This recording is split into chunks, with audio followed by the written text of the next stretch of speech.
اعوذ باللہ من الشیطان الرجیم بسم اللہ الرحمن الرحیم۔ ویڈیو کا آغاز پیارے حبیب پاک حضرت محمد مصطفیٰ صلی اللہ علیہ وآلہ وسلم کی بارگاہ رسالت میں درود شریف کا نذرانہ پیش کرنے سے کرتے ہیں۔ آئیے مل کر پڑھتے ہیں۔ اللہم صلی علی محمد وعلی آل محمد کما صلیت علی ابراہیم وعلی آل ابراہیم انک حمید مجید۔ اللہم بارک علی محمد وعلی آل محمد کما بارکت علی ابراہیم وعلی آل ابراہیم انک حمید مجید۔ السلام علیکم ورحمۃ اللہ وبرکاتہ۔ خواتین و حضرات، آج کی میری ویڈیو کا جو موضوع ہے وہ ہے نظر کی کمزوری۔ وہ لوگ جو مجھے سن رہے ہیں جن کی نظر کمزور ہے، میں ان سے پوچھنا چاہتی ہوں، یقیناً وہ لوگ بہت ساری میڈیسنز یوز کر چکے ہوں گے، بہت ساری حکیمی دوائیاں پھکی استعمال کر چکے ہوں گے، اس کے علاوہ بہت سارے ٹوٹکے بھی یوز کر چکے ہوں گے، بہت سارے ڈراپ سائز میں لگائے ہوں گے، لیکن فرق نہیں پڑا۔ خواتین و حضرات، اس کا پوری دنیا میں بالکل علاج نہیں ہے سوائے اس کے کہ آپ لینس کا استعمال کریں، لیزر آپریشن کروائیں، آرٹیفیشل طریقے سے آپ اپنی آئی سائٹ کو انہینس کر سکتے ہیں۔ لیکن آج میں آپ کے ساتھ قدرتی طریقے سے نیچرلی آپ اپنی آئی سائٹ کو کیسے انہینس کر سکتے ہیں، کیسے انکریز کر سکتے ہیں، اپنی نظر کی کمزوری کو دور کر سکتے ہیں، ایسا زبردست ٹوٹکا بتانے والی ہوں جو ہمارے پیارے نبی حضرت محمد مصطفیٰ صلی اللہ علیہ وآلہ وسلم نے بتایا۔ تو خواتین و حضرات، جب وہ لوگ جن کی نظر کمزور ہے یا نظر کا کوئی بھی مسئلہ ہے، آنکھوں میں اریٹیشن ہے، جلن ہے، ریڈنس ہے، آنکھوں کی کوئی بھی بیماری ہے، ہر بیماری کے لیے دھندلا پن آ گیا ہے، تو یقین مانیے دھندلا پن کے لیے بھی آپ یہ زیادہ سے زیادہ 3 سے 7 دن استعمال کر کے دیکھیے گا، یقین مانیے آپ کا دھندلا پن ختم ہو جائے گا۔ تو آنکھوں کا کوئی بھی مرض ہے، اس کو ضرور استعمال کریں، آپ کو شفا حاصل ہوگی۔ آپ لوگوں نے سنا ہوگا ایک جنگ میں حضرت علی رضی اللہ تعالیٰ عنہ کی آنکھیں خراب ہو جاتی ہے، تو ہمارے نبی پاک حضرت محمد مصطفیٰ صلی اللہ علیہ وآلہ وسلم اپنا لعاب مبارک ان کی آنکھوں پر لگاتے ہیں اور وہ ٹھیک ہو جاتے ہیں۔ آپ لوگ سوچتے ہوگا یہ تو معجزہ ہوا، یہ تو ان کا معجزہ تھا۔ تو خواتین و حضرات، حضور پاک صلی اللہ علیہ وآلہ وسلم کا کیا گیا ہر کام ہمارے لیے سنت ہے۔ قیامت تک کے لیے یہ ثابت ہو گیا کہ لعاب مبارک سے ماشاءاللہ انہوں نے جیسے حضرت علی رضی اللہ تعالیٰ عنہ کی آنکھوں کو ٹھیک کیا، اسی طرح ان کی سنت کو پورا کرتے ہوئے آپ لوگ رات کو جب سو جاؤ، صبح اٹھ کر آپ نے سب سے پہلے صبح اٹھ کر اپنا لعاب اپنی فنگر پہ لیں، اس پہ بسم اللہ الرحمن الرحیم پڑھیں، سورہ فاتحہ پڑھیں، الحمد شریف جسے بولتے ہیں وہ پڑھیں، پڑھ کر پھونک مار کر اپنی آنکھوں پر لگا لیں۔ کاجل لگاتے ہیں، لینس لگاتے ہیں، ڈراپس لگاتے ہیں، تو اتنا سا کام نہیں کر سکتے؟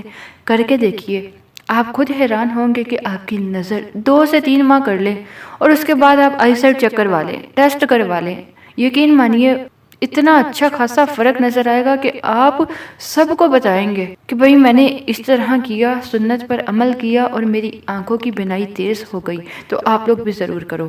آپ کو پتہ ہے خواتین و حضرات کہ یورپ میں سلائیوا تھراپی سے علاج کیا جاتا ہے؟ چل چھوڑے، اتنا تو آپ کو علم ہوگا کہ صبح کا باسی تھوک اگر آپ سکن پر لگاتے ہیں، جسے چنبل کا مسئلہ ہو، ایکنی کا مسئلہ ہو، داغ دھبوں کا مسئلہ ہو، تو اس سے وہ ٹھیک ہو جاتا ہے۔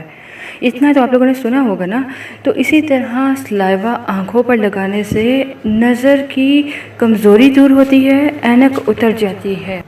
لیکن اگر آپ اس پہ ایک اور کام کریں گے کہ رات کو سونے سے پہلے مسواک کریں اور مسواک کیا ہوا صبح کا باسی تھوک استعمال کریں، تو سلائیوا استعمال کریں، لعاب استعمال کریں۔ وہ لوگ جنہیں یہ سن کر اریٹیشن ہو رہی ہو، یا بہت سارے لوگ ایسے ہوں گے جنہیں گن محسوس ہو رہی ہو، تو یہ غلط ہے۔ تو اریٹیشن محسوس کرنے کا کوئی فائدہ نہیں۔ آپ چیز پر نہ جائیں کہ یہ کیا ہے، آپ اس کی افادیت پر جاؤ، اس کے فائدوں پر جاؤ کہ سلائیوا سے کن کن بیماریوں کا علاج ہو سکتا ہے، اسکن کی کتنی پرابلمز ٹھیک ہو سکتی ہیں، آنکھوں کے کتنے مسائل ٹھیک ہو سکتے ہیں۔ اگر آپ میں سے کوئی اس وقت آنکھوں کی کسی الرجی میں مبتلا ہے، کوئی انفیکشن میں مبتلا ہے، تو ایک بار میرے کہنے پر صبح کا باسی تھوک، منہ کلی نہیں کرنی، کلی کیے بغیر تھوک لگا کر دیکھیں، اگر افاقہ نہ ہو تو مجھے کہیے گا۔ اس کے ساتھ ساتھ آپ رات کو سوتے وقت، صبح آپ نے سلائیوا لگانا ہے تو رات کو سوتے وقت آپ نے نے ناف میں بیلی بٹن میں دیسی گھی لگا کر سونا ہے، ٹھیک ہے؟ دیسی گھی لگا لیں، کوئی بھی دیسی آئل لگا لیں۔ اگر آئل لگاتے ہیں تو آئل بھی دیسی ہونا چاہیے، کیمیکل سے پاک ہونا چاہیے، ورنہ دیسی گھی لگائیں۔ اس سے بھی انشاءاللہ آپ کو بہت فائدہ ہوگا اور بہت جلد آپ کی آنکھوں کی نظر تیز ہوگی، روشنی تیز ہوگی۔ تو خواتین و حضرات اس عمل کو ضرور کریں، انشاءاللہ اللہ عز و جل کے حکم سے آپ کی آنکھوں کی نظر تیز ہو جائے گی، کوئی میڈیسن استعمال نہیں کرنی پڑے گی، کوئی ڈراپس، کوئی ٹوٹکے نہیں آزمانے پڑیں گے۔ اور وہ لوگ جو انڈین ہیں مجھے سن رہے ہیں ان سے بھی یہ کہوں گی کہ آپ اپنے یوگا کروانے والے سوامی ہیں، آپ ان کو ضرور سنیے، انہوں نے بھی خاص کر لو آپ کو آنکھوں پہ لگانے کا بتایا ہے، ایڈوائس کی ہے، جس سے آنکھوں کے بہت سارے مسائل حل ہوتے ہیں۔ اسی طرح اور بہت سارے علماء کرام نے اس کو ثابت کیا ہے، اور یقین مانیے آپ دیکھ سکتے ہیں بہت سارے لوگوں کی اس عمل کے کرنے سے بینائی میں فرق آیا ہے، اور اچھا خاصا فرق آیا ہے۔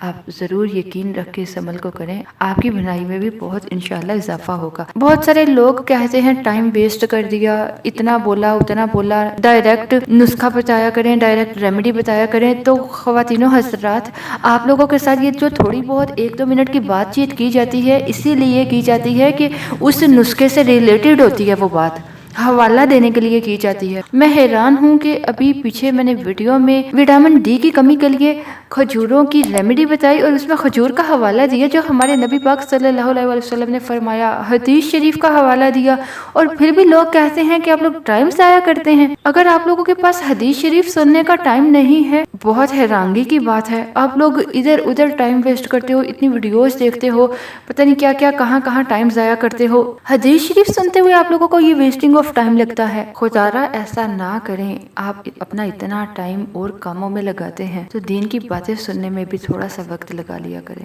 وقت ضائع ہی صحیح، ضائع کر کے تو دیکھیں، آپ کا بیڑا پار ہوگا۔ تھوڑا سا وقت نکال لیا کریں، جو حدیث شریف کا حوالہ دیا جائے، اسلام سے ریلیٹڈ کوئی حوالہ دیا جائے تو کم از کم اس کو سن لیا کریں۔ بس آپ لوگوں سے اتنی ریکویسٹ ہے۔